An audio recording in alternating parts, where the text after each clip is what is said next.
ফিল্মের বাইরে এফডিসির বাইরে নির্বাচন হচ্ছে, এটা ভালো লাগছে না। আর সবই ভালো লাগছে, কারণ আমরা এফডিসি মানুষ, আমরা শিল্পী, আমাদের জন্ম এফডিসি থেকে। আমরা আজকে যা হয়েছি, যা দাঁড়িয়েছি, সব এফডিসি থেকে হয়েছে আমরা। তো এফডিসিতে জিনিসটা হলে মনে হয় আরো সুন্দর হতো, আরো ভালো হতো, আরো অনেক পরিচিত জন এখানে যারা আসেন ভোটের দিন, কারণ আমাদের একটা মিলন মেলা তৈরি হয়। সেই জিনিসটা একটু একটু হলেও কম, কারণ দূরে হয়েছে, অনেকে হয়তো আসবে, অনেকে তো আসবে না। যেমন আমারই মনে হয়েছে যে আমি ভোট দিতে যাবো না, এক মুহূর্ত আমার মনে হয়েছিল যে কোথায় ইউনিভার্সিটি আছে, ঠিক আছে যাবো না, একটু ভোট দেওয়ার চান্সে ছিলাম আমি। তারপরে গতকালকে নিশা ভাই আমাকে ফোন দিয়েছে যে বোন তুই যাবি না ভোট দিতে, আর আমি হ্যাঁ যাবো। তারপরে আবার ভাবলাম যে ঠিক আছে আসি, ভোট দিয়ে যাই।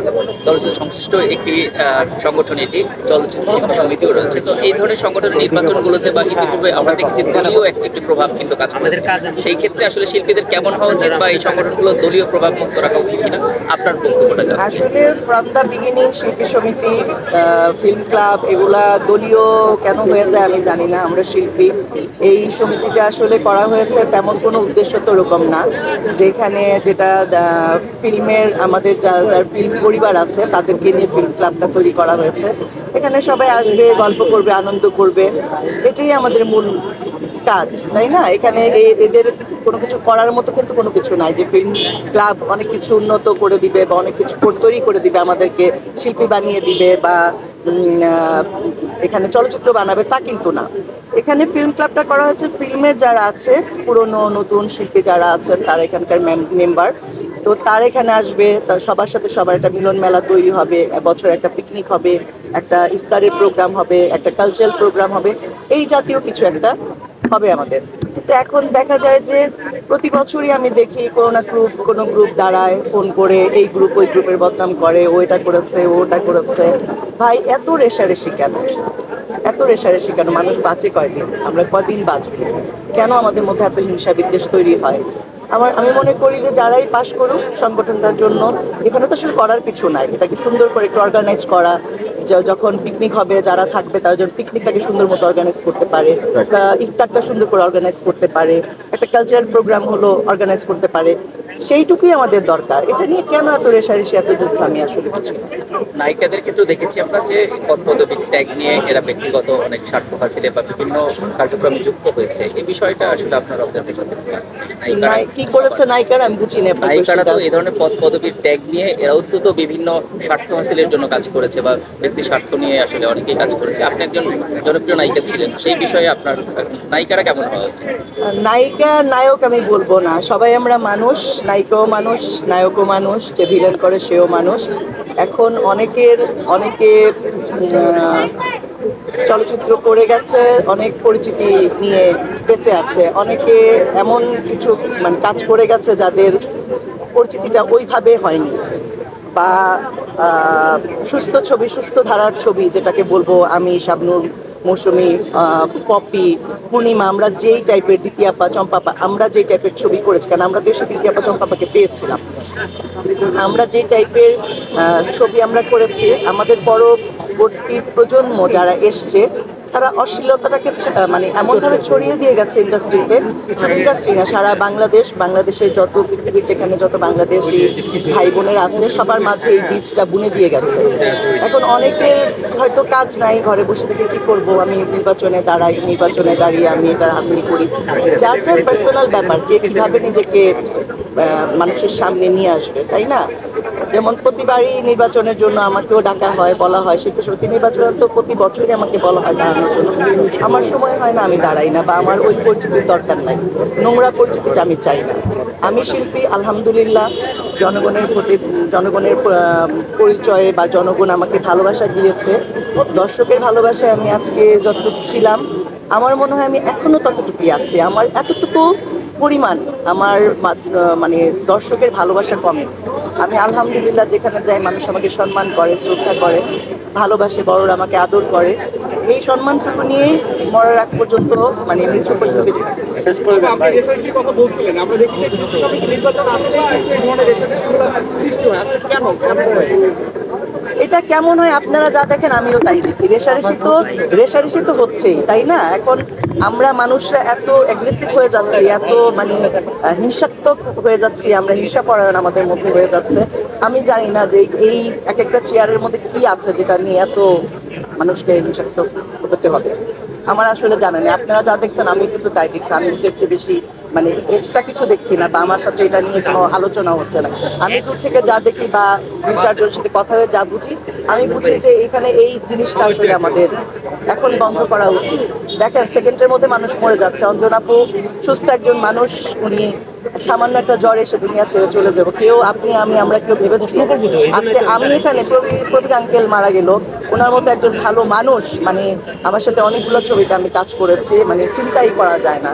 আমি শিল্পী এখন দাঁড়িয়ে কথা বলছি যে কিছু সময় পর আপনারা জানবেন না বা শুনবেন না যে আমার একটা কিছু হয়েছে, বা এখানে অনেকের মধ্যে অনেক কিছু দুনিয়া ছেড়ে চলে যাবে না, তার কোনো নিশ্চয়তা নাই।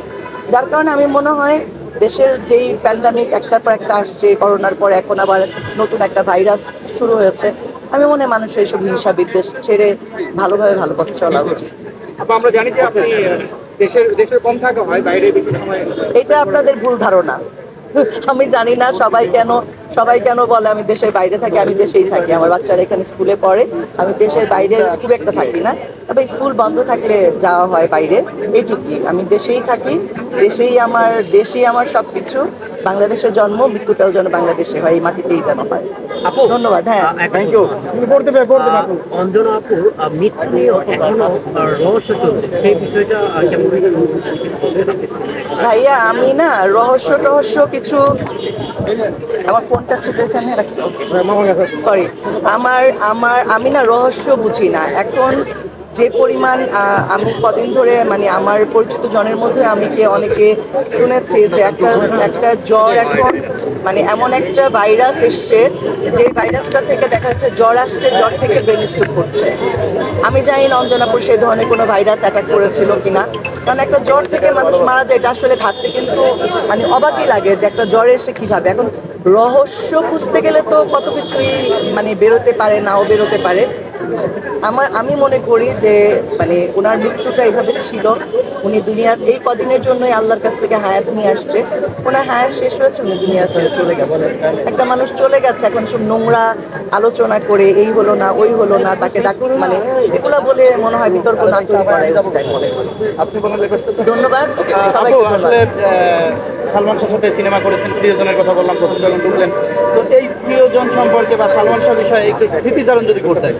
এটা তো আসলে সালমান শাহর সাথে ছবি করেছি প্রায় 25 বছর হয়ে গেছে, 25 বছরের বেশি। 2007-এ সরি 97-এ সালমান সাথে আমার ছবি 97-এ রিলিজ হয়েছে, বাট করেছি আরো আগে থেকে, 96 থেকে কাজ করেছি। সালমান সাথে স্মৃতি খুব ভালো স্মৃতি। ওর সাথে আমি অনেক বন্ধুর মতো ছিলাম। শুধু আমি না, আমরা যে কটা নায়িকা ওর সাথে কাজ করেছি সবাই বন্ধুর মতো ছিল। ওর মতো ভালো ছেলে, এত অমায়িক ব্যবহার, মানে আমাদের সময় আসলে না এরকম হিংসা ছিল না। এখন যে হিংসা রেষারেষি, একজনের নাম শুনতে পারে না, নোংরা কথা, নোংরা কাজ, নোংরা ভাবে নিজেকে প্রেজেন্টেশন করা, মানে ক্যামেরার সামনে গেলে আমাকে নোংরা ভাবে। আমি তো নায়িকা ভাই, আমি তো নর্তকী না। আমি যদি নর্তকী হই তাহলে আমি যেখানে সেখানে নাচতে পারি। আমি ফিল্ম অ্যাক্ট্রেস, আমি অভিনেত্রী। I am not a dancer, I am not a নর্তকী। তো আমরা এখন নিজেকে যেভাবে খুশি সেভাবে প্রেজেন্টেশন করা, যেভাবে খুশি সেভাবে গিয়ে কথা বলা, এই জিনিসগুলো আমাদের সময় ছিল না ভাইয়া। আমাদের সময় মানে অনেক ডিসেন্ট ওয়েতে আমরা কাজ করেছি। শুধু সালমান শাহ না, প্রতিটা নায়ক, আমিন খান বলেন, বাপ্পা ভাইয়া বলেন, রুবেল বলেন, মান্না ভাইয়া বলেন, মানে আমরা যে কয়টা সার্কেলে আমাদের যে কয়টা নায়ক ছিল নাম্বার 1 লেভেলে, সবার সাথে আলহামদুলিল্লাহ আমি কাজ করেছি। আমরা অনেক ভালোভাবে, অনেক সুন্দরভাবে, অনেক আন্তরিকতার সাথে কাজ করেছি। তার মধ্যে সালমান শাহ মারা গেছে, তার আত্মা আল্লাহ তাকে বেহেশত নসিব করুক, এটাই সবসময় দোয়া করি। আর এই স্মৃতি যতদিন বেঁচে থাকবে এটা নিয়ে আমাদেরকে মান্না ভাইয়ের কিছু কথা একটু শুনতে চাই। একসাথে সব নিবেন আর পাইবেন না মানে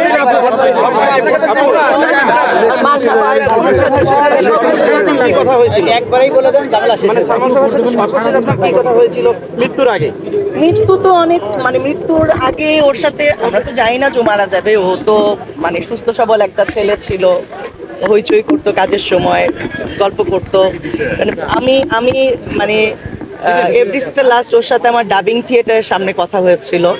এই সব সময় যা হয় গল্প, পান, আড্ডা, এই কথা তার সাথে না ওরকম ভাবে মানে কারণ আমরা তো আর জানি না সে মারা যাবে, আর সেও জানে না সে মারা যাবে। যে স্পেশাল কোনো কথা বসে বসে বলবে যে ভাই আমি তো কালকে তো মারা যাবো, আমি স্পেশাল গল্প করে যাই, তা তো না।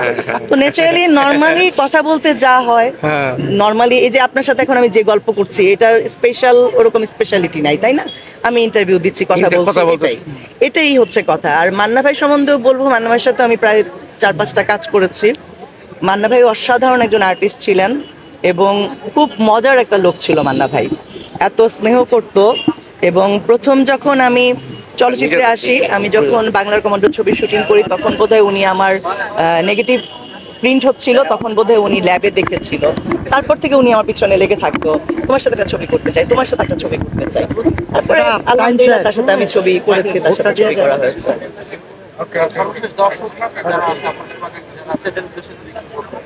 দর্শকদের বলতে চাই, সবাই দোয়া করবেন। যে হারে মানুষের মানে এখন সুস্থ থাকাটা অনেক বেশি ইম্পর্ট্যান্ট, সুস্থভাবে বেঁচে থাকাটা। আল্লাহ যেন যতদিন বেঁচে থাকি সুস্থতার সাথে নেক হায়াত দান করে। সবাই দোয়া করবেন আমার জন্য, আমার দুটো বাচ্চা আছে, আমার হাজবেন্ড, আমাদের ফ্যামিলির জন্য দোয়া করবেন। আপনাদের জন্য আমরা দোয়া করি, সবাই যেন আমরা যতদিন বেঁচে থাকি সুস্থভাবে সুন্দরভাবে। আমিন আমিন আমিন।